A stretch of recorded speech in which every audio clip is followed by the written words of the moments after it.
स्वागत है बच्चों एक बार फिर से हमारे चैनल पे और आप देख रहे हैं 8th ग्रेड अभ्यास पुस्तिका विज्ञान गणित एवं सामाजिक विज्ञान जो कि कक्षा 7 की है बच्चों। इसकी जो सत्र रहेगा वो 2022 और 23 रहेगा। इसका मतलब है न्यू बुक है, ये न्यू बुक है और नया ही सत्र है। ओके बच्चों, ये कक्षा 7वीं का विज्ञान रहेगा। इसी में आपको बताता चलूँ साथ ही साथ विज्ञान 7 और जो कक्षा विज्ञान और कक्षा 7 की ये रहेगी। इसमें आपको बताता चलूँ बच्चों, ये जो पार्ट दिए हुए ना 1 से लेके पूरे 13 तक मैं इसी वीडियो में आपको सारे के सारे क्लियर कर दूंगा। कहीं भी जाने की ज़रूरत नहीं है। ये 13 पार्ट का 13 जो पार्ट है ना, उसमें से हम पार्ट बना देंगे 3 या 4 वीडियो में। 3 वीडियो में कोशिश ये करूँगा कि 3 वीडियो में पूरा कंप्लीट करा सकूँ 13 के 13 लेसन बच्चों, अध्याय। तो शुरू करते हैं। और मैंने बताता चलूँ आपको, पहले भी डाल चुका हूँ मैं ये वाली वीडियोज़, लेकिन ये एक साथ इस बार मैं डाल रहा हूँ।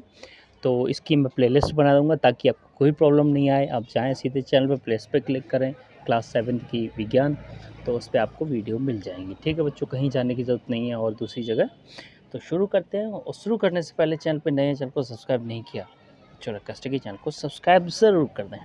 पहला पार्ट होगा आपका, पहला अध्याय होगा पादपों में पोषण जी, कक्षा 7 की मैं आपको फिर से बता देता हूँ बच्चों। ठीक है, क्वेश्चन आपका रहेगा कि पोषक किसे कहते हैं, भोजन के प्रमुख घटकों के नाम लिखिए।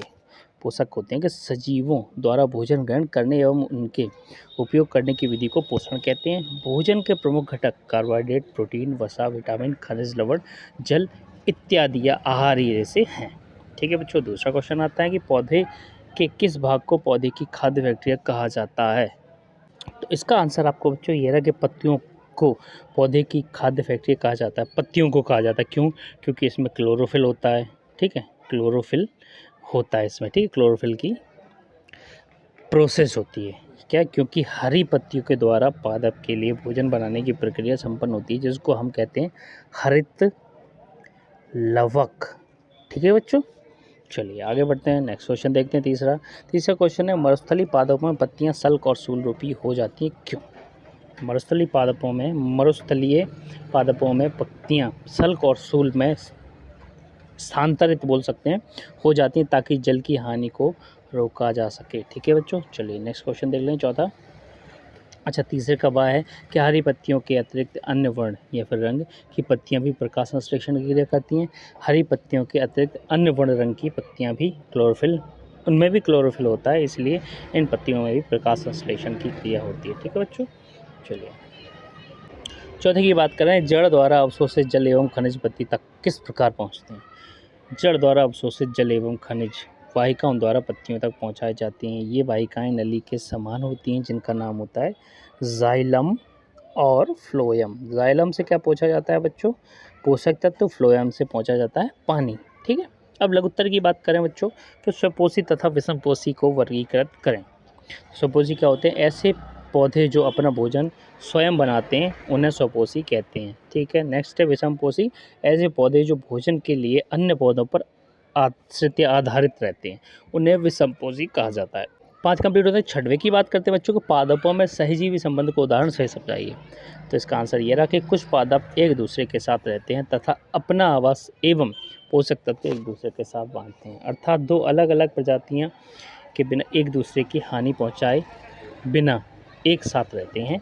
उदाहरण के तौर पर गरम मसाले में पाए जाने वाले लाइवेज, जिसमें एक शैवाल तथा दूसरा कवक होता है। ठीक है, इसका आंसर कंप्लीट होता है। 7 की बात करते हैं, परजीवी व मृतजीवी को उदाहरण सहित समझाना है आपको बच्चों।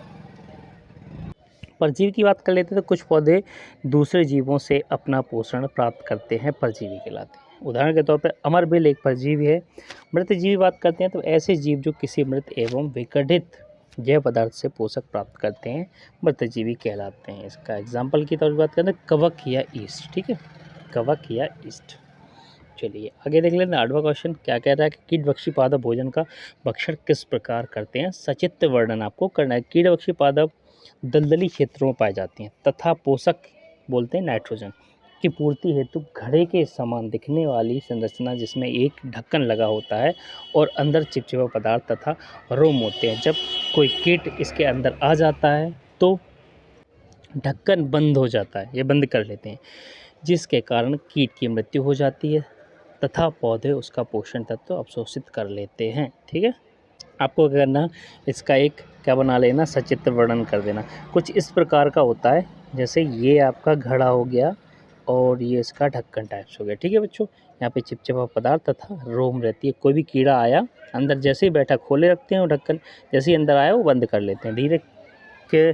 कैसे कि जैसे बंद किया तो उसमें उसको खाने की वो नहीं मिलेगी, खाना नहीं मिलेगा तो मर जाएगा, और चिपचिपा पदार्थ से सांस भी रुक जाती है, इस वजह से रोम में फंस जाता है। ठीक है बच्चों, तो ये होता है, इसको हम बोल सकते हैं घटपर्णी।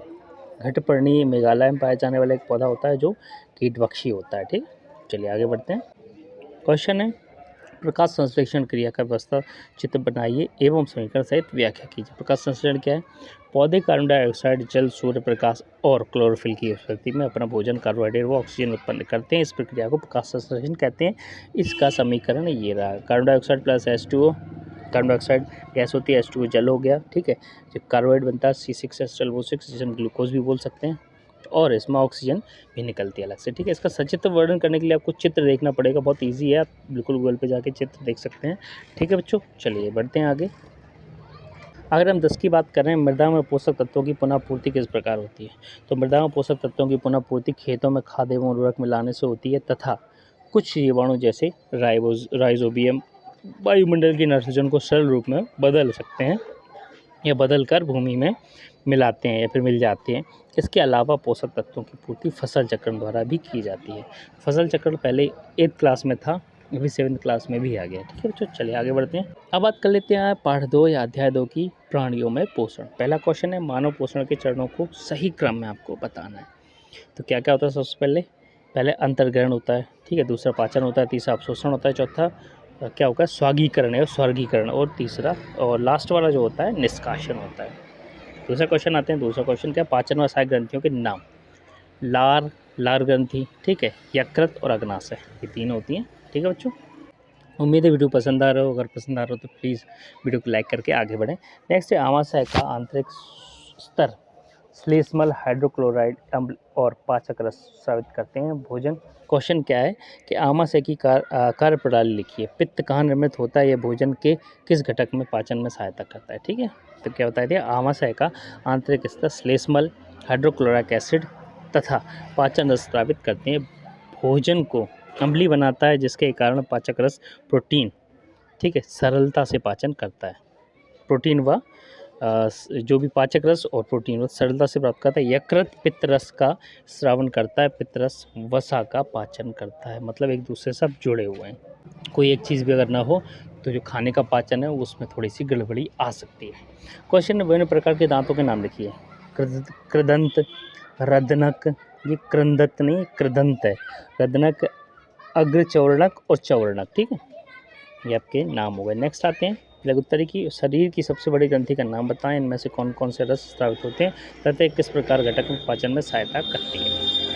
यकृत शरीर की सबसे बड़ी ग्रंथि है, इसमें पित्त रस स्रावित होता है जो वसा का पाचन करता है। ठीक है बच्चों, ये इसका आंसर हो गया। आगे बढ़ते हैं, छठवें की बात कर लेते हैं। उस कार्बोहाइड्रेट का नाम बताएं इसका पाचन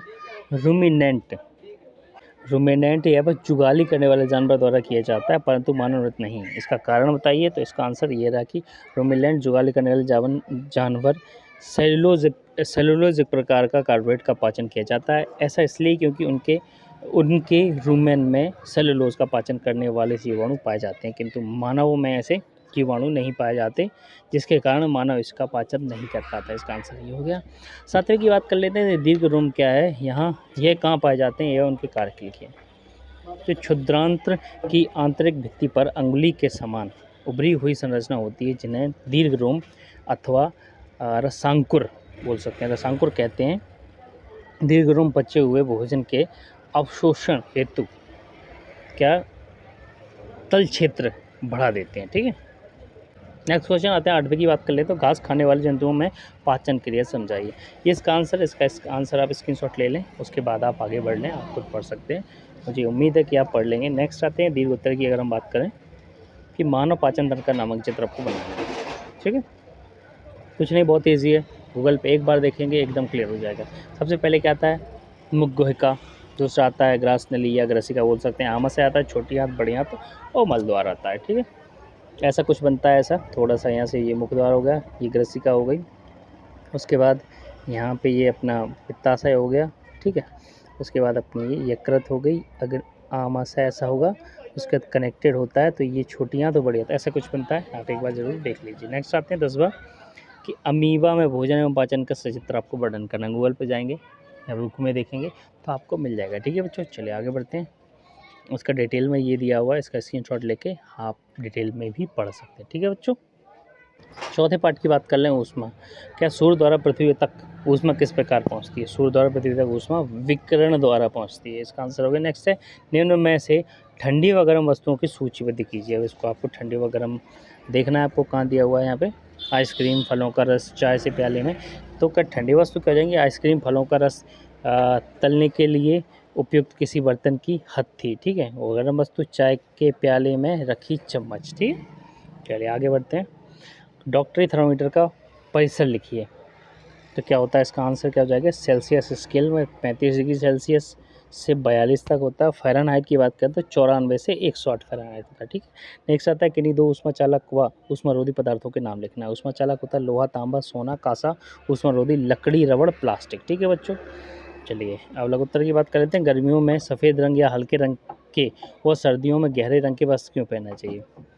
तो गर्मियों में सफ़ेद रंग और हरे रंग के कपड़े स्त्री इसलिए पहनना चाहिए क्योंकि ऊष्मीय विकिरण से अधिकांश भाग को प्रभावित कर देता है और हमें आरामदायक लगते हैं, जबकि सर्दियों में गहरे रंग के वस्त्र अधिक ऊष्मा का अवशोषण करते हैं हमें गर्म रखने के लिए, अतः हमें इन्हें पहनना पसंद करते हैं। या फिर हम थोड़ा सा मोटा और ब्लैक कलर का ज़रूर पहनते हैं, और गर्मियों में हल्का सफ़ेद और पीले कलर का पहना जाता है, ठीक है, पहनते भी हैं।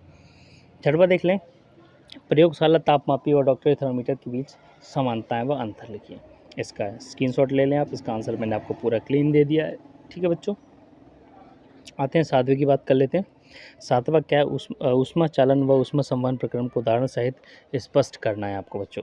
7वें की बात कर लेते हैं। तो ऊष्मा चालन क्या, वह प्रक्रम जिसमें ऊष्मा किसी वस्तु के गर्म सिरे से ठंडे सिरे तक और स्थानांतरित हो जाती, सिरे की ओर, यहाँ पे की ओर आ जाएगा, की ओर स्थानांतरित हो जाती है, चालन कहलाता है। उदाहरण के तौर पर लोहा, तांबा। ऊष्मा संवहन कहता है वह प्रक्रम जिसमें द्रव एवं गैस से ऊष्मा का स्थानांतरण होता है, संवहन कहलाता है। उदाहरण के तौर पर नीचे दिया हुआ है, समुद्र समीर व घृण समीर, जो भी है थल समीर होगा, ये समुद्र समीर या थल समीर, ठीक है, थल समीर। ये समीर को पवन बोलते हैं, ये वायु। 8वें की बच्चों बात करें, सर्दियों में आप एक मोटे कंबल अथवा एक के ऊपर एक जुड़े दो पतले कंबल में किसका चुनाव करेंगे? कारण स्पष्ट कीजिए।